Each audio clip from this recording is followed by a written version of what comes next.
des médias. Aujourd'hui, que peut-on dire, n'est-ce pas, quand on parle de vendre le Cameroun, la destination Cameroun, on parle d'investisseurs. Tout à l'heure, on a évoqué l'import substitution. Et aujourd'hui, on parle de vendre le Cameroun avec sa culture, sa diversité. Aujourd'hui, que pensez-vous, n'est-ce pas, de cette initiative, monsieur Michel?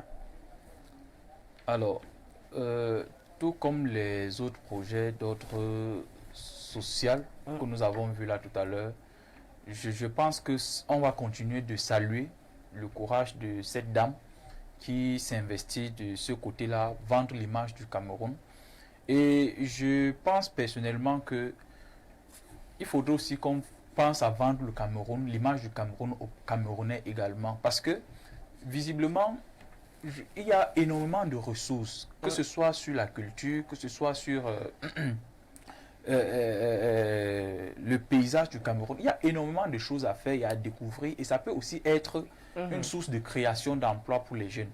Et donc, à défaut de penser qu'on va vendre le Cameroun à l'étranger, comme le président disait qu'il y a des gens qui viennent de l'extérieur pour s'installer et s'investir au Cameroun, il faut qu'on fasse que des Camerounais eux-mêmes puissent découvrir quelles sont les ressources du pays, qu'est-ce qu'ils peuvent faire, et justement leur permettre également de découvrir, parce que même pour découvrir le Cameroun, il faut les moyens, il faut que tout soit disposé, il faut un accompagnement pour que ceux qui sont sur place puissent aussi connaître réellement à quoi ressemble leur pays, quelles sont les offres, alors quelles sont les opportunités qu'offre le Cameroun.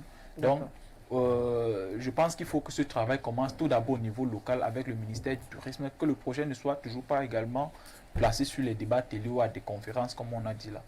D'accord, alors Raoul Guetoum, en quelques minutes, on parle de Welcome to Cameroun avec nécessairement, on sait que le Cameroun c'est l'Afrique en miniature, 10 régions tout autant distinctes les unes que les autres. Aujourd'hui, on parle de vendre la destination Cameroun, ce qui est très prisé par les entrepreneurs, entre autres également aussi par la culture, parce qu'on sait qu'aujourd'hui, la Chine s'est vendue grâce à sa culture, on a découvert la Chine grâce à sa culture. Est-ce que le Cameroun, ce serait possible, quand on voit que dans d'autres pays, il y a les Chinatown, est-ce qu'il y aura Cameroun Town quelque part dans quelques années? Bon, ce qui est sûr, c'est que cette initiative n'est qu'à féliciter. Welcome to Cameroun. Bienvenue au Cameroun. Mais malheureusement, et c'est ça qui est encore triste, c'est qu'il n'y a pas meilleur calomniateur, destructeur du Cameroun. Mais là, vous êtes toujours dans le défaitisme. Non, c'est pas le défaitisme que le Camerounais lui-même. C'est simplement parce que les paradigmes sont mauvais. Les jalons qui ont été posés à la base ne sont pas bons. Il faut les arracher et passer à autre chose.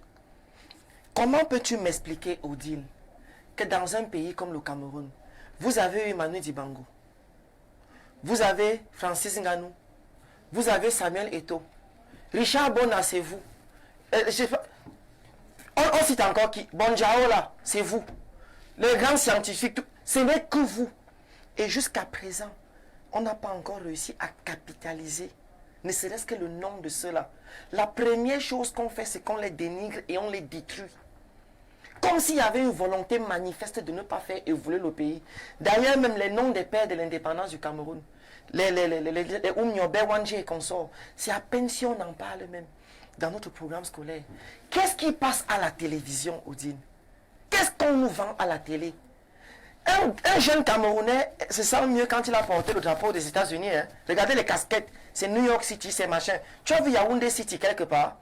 Tu as vu, je sais pas moi, Ongola ou je sais pas, Ewondo Market quelque part? Non. On lui a appris d'abord à détester cela.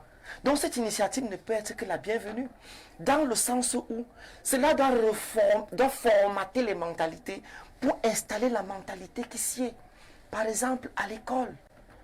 On doit commencer la culture même du tourisme interne. Vous savez que les Américains voyagent plus dans les États-Unis qu'hors des États-Unis. C'est pareil pour les Français et autres.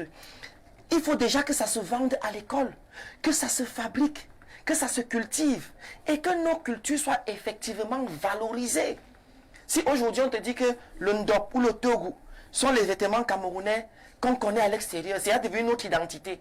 Mais qu'en même temps, les tissus Ndop, ce n'est pas la SICAM qui fabrique ça. Le jeune Camerounais lui pense quoi? On te dit qu'on peut faire ça au Bangladesh ou en Chine. Aujourd'hui, c'est devenu une identité remarquable. Quand on te voit avec ça partout dans le monde, on sait que tu es Camerounais. Rien que sur ce levier, Odile, rien que sur ce levier, économiquement, c'est extrêmement rentable. Géopolitiquement et géostratégiquement, ça nous permet encore de mieux nous positionner. Donc cette initiative est à féliciter. Merci. Mais malheureusement, ou j'ai envie de dire heureusement, la société c'est un tout, Odile. Voilà. C'est un tout. On a besoin que les institutions puissent véritablement... Alors, nous arrivons donc au thème de cette émission. Merci d'être passé, Raoul. Ça faisait longtemps qu'on ne vous avait pas vu ici sur les antennes d'Info Télévision. Les portes vous sont toujours ouvertes. Merci également à Michel qui fait toujours le tour du Cameroun, entre le Cameroun, le Tchad et puis le Gabon. Alors, avant de partir, il faut savoir qu'à 11h30, nous aurons l'émission Libre Expression avec Parfa ici, avec comme invité Maître Noga, Maître Sylvestre Niek